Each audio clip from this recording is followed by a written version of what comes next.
Do you really want to explore the planet and learn all the facts and all the dates and all the history and all the places and get all the names? Is that really what you want to be thinking about? Or do you want to be a perceptual transmitter and receiver, and do you want to acknowledge the power of vibration? And if you've decided that you want to acknowledge and harness and flow this powerful vibration, which the entire universe is built upon, can you acknowledge that you can be a transmitter or a receiver of vibration? You are a transmitter or a receiver of vibration. Which matters most? Your reception or your transmission? It's a trick question. Be careful. They are equally powerful and important, because in co-creation, if a vibration vibrates in the forest and there's no one there to hear it, did it really vibrate? So, if there are thoughts that are transmissions, and if there are thoughts that you are receiving, and they are all important to the mix, then here's the question that we really want to ask you, and we know that you're ready to answer it. Which matters most in the transmission and the receiving of thoughts? The thought itself, or the alignment with the desire and source? Do you ever want to think a thought again just for the sake of thinking the thought? Do you want to have conversations about facts, or do you first want to assess if you are receiving a thought that source is transmitting? Stay with us, because there are thoughts being transmitted all over the place. There are people transmitting thoughts that are telling you that your planet is in peril. There are thoughts that are being transmitted that are saying that you are unworthy or that you are inappropriate. There are thoughts being transmitted about all kinds of things. But if you are accepting that there are thoughts that are transmitted and thoughts that are being received, and you understand that both are important, don't you first want to put yourself in the receptive mode of aligning with thoughts that the source within you is thinking, is knowing? And then once you're in vibrational alignment, once you've received that transmission, once you're on that signal, then begin thinking your thoughts. Now we're right out here in a leading edge where we have never been before. And we are answering questions that you've been asking, because we know that you've been pondering this. You've been wondering, well, Abraham, first you said that I create my own reality. So you made me believe that I should just get out there and think.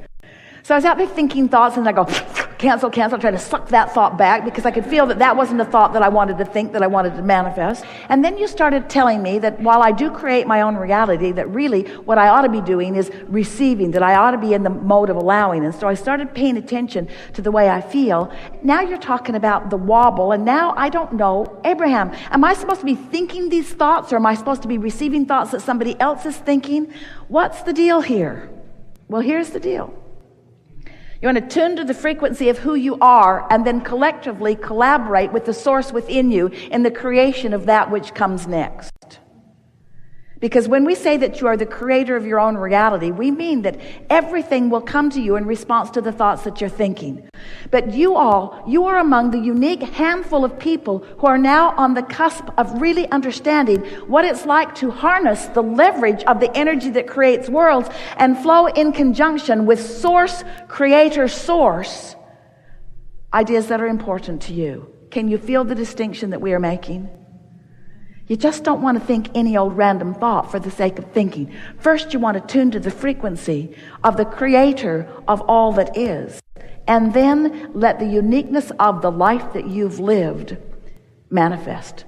So did you get that?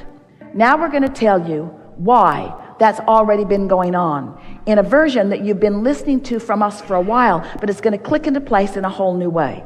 We said to you, you were non-physical before you came into this body. You still understand that, don't you? Then we said to you, you in this physical body are an extension of what is non-physical. So far, so good. You're still following that.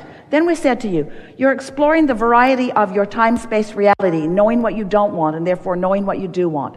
With us so far, and launching rockets of desires, preferences, intentions, desires. You're launching them, and they are going ahead of you vibrationally, meaning that they have not yet manifested. They actually are now. It is a now reality. This vibrational reality that we began calling the vortex is the vibrational version of your creative extension. So you've already done the sifting and sorting. You've already done the asking. You've already done the creating. And now you are tuning yourself to the frequency to allow that which you've created to be received by you in full manifested form. You see how it works? So now, knowing what you know, can you see how you could shorten the version of this in this way? You don't have to think about what you're wanting. It just happens. You don't have to take a class on what do I want. Life keeps showing you what you want. You can tell when you want something by the way your heart flutters when you see it, and you can feel when you don't want something by the way you don't want it when you see it. You can tell by the way you feel. You've got guidance within you. You always have. So step one has been being taken care of for you automatically. You pre-paved it. You set it into motion. You were born into a time-space reality that would insist on drawing it forth from you. Step one is not something that you ever again have to ever give your attention to. It's automatic. You are creating your own reality by living life here in this experience. You are an extension. It's already underway. Do you see what we're getting at? You are out here on this point where that has already taken care of. You have already created your own reality. Source has already joined you in it. Source has already, with the help of law of attraction, gathered all of the cooperative components. It's all right there for you. So what's your role? You have a singular role. It's so much simpler than you ever knew that it was. It's so much easier. You don't have to think thoughts. You just have to receive them. You don't have to get out there and make it happen. You just have to allow it to happen.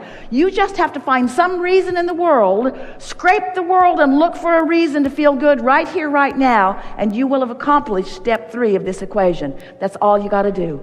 Find a reason to feel good right now, to let everything and anything that you've ever asked for flow into your experience in the perfect order, in the perfect timing, with the perfect others. You see?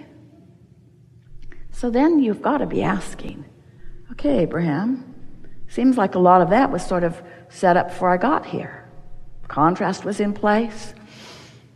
I was born into a focusing mechanism. Was just natural that I would launch rockets of desire, and you say it was natural that you all would get on board with them, and that law of attraction would bring them into a reality, an actualization of them would occur vibrationally. And now you're telling me that my part is smaller than I ever thought it was. I just have to trust. I just have to believe. I just have to feel worthy. I just have to love. I just have to find something easy to think about. And you're saying that that small effort doesn't even feel like effort. It just feels like the easiest thing in the world to just find something to feel good about. All I have to do is just find someone to love, something to feel good about, and all my hopes and dreams, everything that I've been asking for will come about. And we say yes.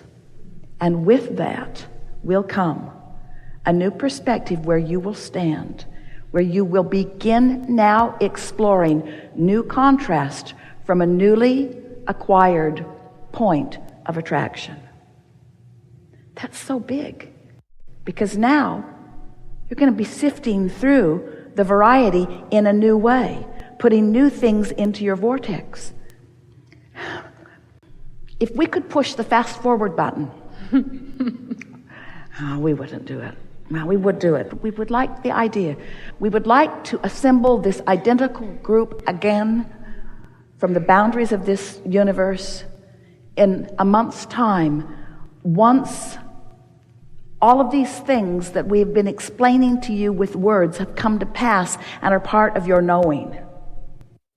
What we wish for you is that you stand at the point of your attraction, not reaching for something that you're yearning for, that you want, that is undone, but standing in the knowledge that there's no reason to yearn because it's a done deal. There's no reason to worry because it cannot not come. No reason to try because it is inevitable. No reason to make it happen because it is happening. No reason to fret or effort or struggle or explain or defend or justify because you're further down the road than that, you see. And that's what has happened with your willingness to listen to us ramble about these truths that you know at the core of your being. You found new resonance. Your point of attraction is at a different place. And that's where the fast forwarding part comes in. The visible evidence of the shift that you have made is what you want to call life. We want to call it inevitable results of what just was life, which was what we just did just now. Finding the new relief, soothing yourself, soothing someone else, practicing the thought of well-being, explaining why it feels good, acknowledging that it does feel good, looking for more evidence of it feeling good, expecting good things for yourself and others, constantly speaking of the benefit that you see, letting people know what you see in them. So you don't feel like a puppet on a string when you align with Source and then you lead the parade, because you create your own reality. You are the leading edge of thought. You get to define where it goes. You get to define that the world feeds all of its children.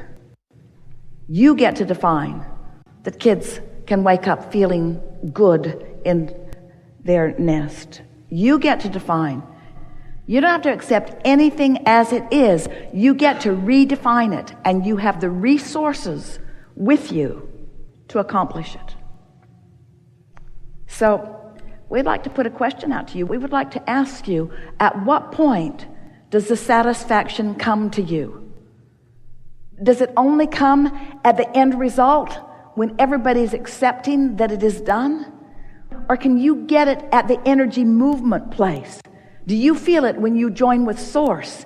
Do you feel it when we revel in what you've discovered? Do you only take pleasure from the answer that comes, or are you taking pleasure in the question you're forming? Are you proud of the questions that are occurring to you? You ought to be, because they're inspired too. Do you only want the solutions, or are the problems good too? Do you accept all of it as necessary to the eternalness that we all are? And do you rest in satisfaction that it will always be dynamic? It will always be changing. There will always be ebb and flow. But there can be joy in every part of it. There can be joy in the question as well as the answer. There can be joy in the problem as well as the solution. Esther will always remember the day that she was dusting and a shelf broke through a shelf, broke through a shelf, broke through a shelf, and dozens of lovely things that they'd gathered from all around the world went crashing into a big pile on the floor. And Jerry hollered from the other room, "Don't move," because he knew she was standing there in bare feet, and he could hear by the crash that there was a lot of glass around her. And she just stood there paralyzed. She couldn't believe she'd done it. She couldn't believe what had happened. She couldn't believe what had happened. She stood there looking at all of that, not moving, waiting for Jerry to come to help her extricate herself from the pile of glass. And he said, "Oh, good, something to want."